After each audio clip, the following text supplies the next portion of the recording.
Okay, this is part 2 of lesson 7.2, ellipses and circles. Mr. Belk did an excellent job yesterday. So today we are going to just talk about a little bit about ellipses and something called their eccentricity. The eccentricity is the ratio of C to A. Now let me explain what this C is.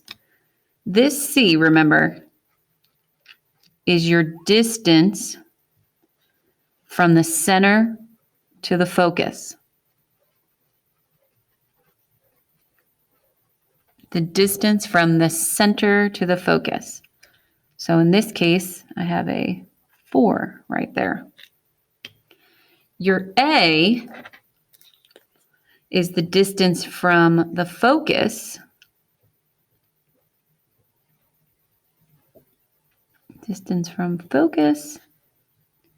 to the vertex. So that would be, if this was a 3 and this was 4, this would be your A. So this could get confusing because of Pythagorean theorem. And you're thinking, oh, well, isn't this the C? No, this is your C. This is your distance from center to your focus. This is the A, the distance from focus to a vertex. Okay, so when you write this as a ratio, it gives you this number. So the eccentricity here would be C to A, 0.8. That ratio, or that decimal, tells you how uncircular you are, okay? Because if that ratio is 0, then that's what creates a circle, to have an eccentricity of 0. A circle has an eccentricity, or shows an eccentricity of 0. So let's do an example of this. You're going to have to do that tonight's homework. Find the eccentricity of x minus 6 squared over 100 plus y plus 1 squared over 9 equals 1. Okay, so the things we need are, our A and our C, okay, from yesterday. So your A is, remember, along the major axis, or your bigger number. And it would be, so this number right here is your A squared. So then what would be the A? Well, it's just the square root of 100, which is 10. Our C is found by using the formula C squared equals A squared minus B squared. Okay, so our C squared would be, if this is A squared, 100, this is B squared, 9, subtract the 2, you get 91, but then you need to take the square root. So C equals the square root of 91. So here's your C, and here's your A. And now it's very easy. You just put the C over the A. So your eccentricity would be C over A, square root 91 over 10, which is roughly 0.95. So this is a pretty squishy ellipse, okay? It's definitely not circular. But if it did have a 0, it would be a circle. And let me give you the standard equation for a circle. X minus h squared plus y minus k squared equals r squared. Very similar to an ellipse. Actually, what could happen is you could end up solving or doing completing the square, and you might end up just going like this, just all of a sudden dividing that r squared here and here and here. And you would get what looks like, well, it looks equal to 1. But these two numbers are the same number. Well, then you have a circle, everybody. Because Obviously, you'd be going up 4, down 4, right 4, left 4. I mean, these two are the same. Okay, so that's how ellipses and circles are related. Okay, so that's the first part of homework tonight. The second part of your homework tonight is very important, and it's about determining if the conic or what type of conic there is, writing it in standard form, and then graphing it. And I've actually gotten 3 right here, and we're going to work them out. And I'm going to show you what I want for homework tonight when you start your problems. Okay, these are our last 3 examples. So first things first, when you look at an equation that's not written in standard form that you have to write in standard form, you look to see what terms are squared. So I have an x squared, a y squared. Oh, so I have x squared and y squared. So that's definitely not a parabola. Remember, we've learned parabola, ellipse, and then we have circle. Hyperbola, we're going to save for next lesson.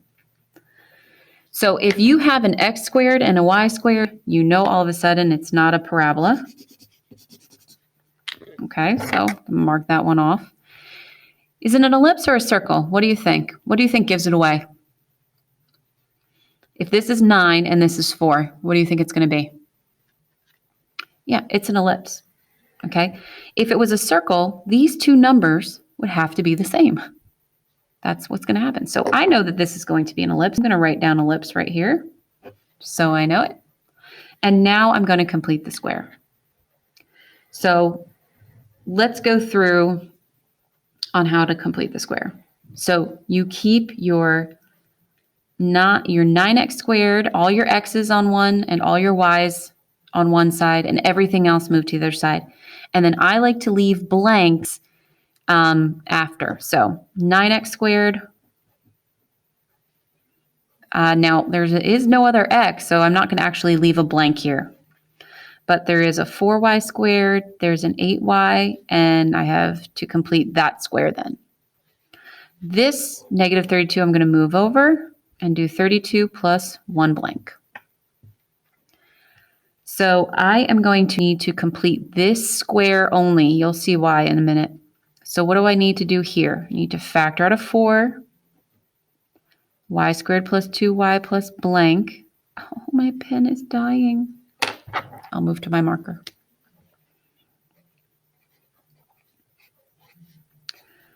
What's half of 2? Square it. That's 1. 1 squared is 1. Don't put a 1 here. Put 4 times the 1, which is 4. I'm sorry. Put a 1 here. This is terrible. You do put the 1 here, but that's not what you put over here. Okay? Over here, you don't put 1. You put 4 times 1, which is 4. Okay? Oof. Big boo-boos. All right, now let's rewrite this. Let's rewrite everything as a quantity squared. So this would be 9x squared. There's nothing we can do to that. This would be 4 times y plus 1 squared, because y plus 1 squared makes that trinomial. And this would be 36. Now we know it's an ellipse. We need this to equal 1. So we're going to divide by 36, divide by 36, divide by 36. And you'll get out x squared over 4, right? That reduces. This should reduce. Plus y plus 1 squared over 9 equals 1. Now, you are going to have to graph this, but listen, I'm not going to make you graph all the steps like you were doing yesterday. I just want to see a nice, simple graph. I don't need you to label all the vertices. Here's what I want you to do. Watch what I'm doing. I'm going to go like this. You're going to go to your center, which would be at 0, -1, 0, -1, right there. If you're under the x, you go right and left, the square root of that, right and left. So I'm going to go 2 to the right, 2 to the left. If I'm under the y, I'm going to go the square root of that. So from the center, 3, 1, 2, 3, 1, 2, 3. Draw my little shape here. Done. That's all I want. You don't have to label all the foci. You don't have to label all vertices. You don't have to label anything. That's done. I just want a nice shape for me. All right, moving on. X squared plus 4x minus 4y equals plus 16 equals 0. Okay, so I see an x squared. I don't see any other squared. Oh, that means it's a parabola. Parabola just has one thing squared. Okay, so whatever's being squared, x squared and its other term, stay on that side. These two move over. So x squared plus 4x, we're going to complete that square, so might as well put a plus blank equals. Bring this over. Positive 4y minus 16 plus blank. Half it, square it. Put 4 there, put 4 there. I'm going to rewrite this as x plus 2 squared. This is 4y minus 12. So factor out of 4 would be 4 minus 3. And there is your parabola in standard form. Now, let's graph this. Do you remember how to graph a parabola? I just did a video on it. So, up, down, left, or right. X is being squared. It's up, down. This is positive, so it means it is up. Okay, so we know it's an up one.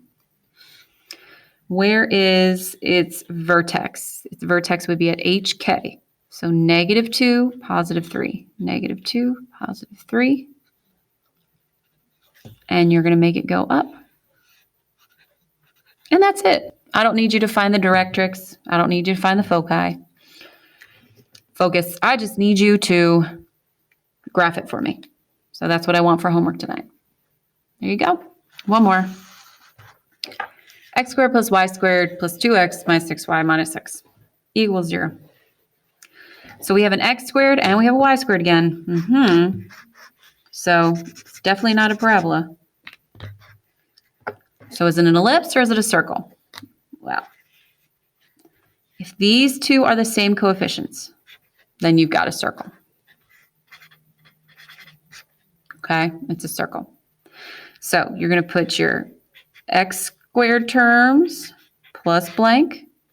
Then you're going to put your y squared term plus blank. And then you're going to move your number over. Equals 6 plus blank plus blank. Okay, since you don't have to factor anything out, you're just going to half it, square it, and put it there and there.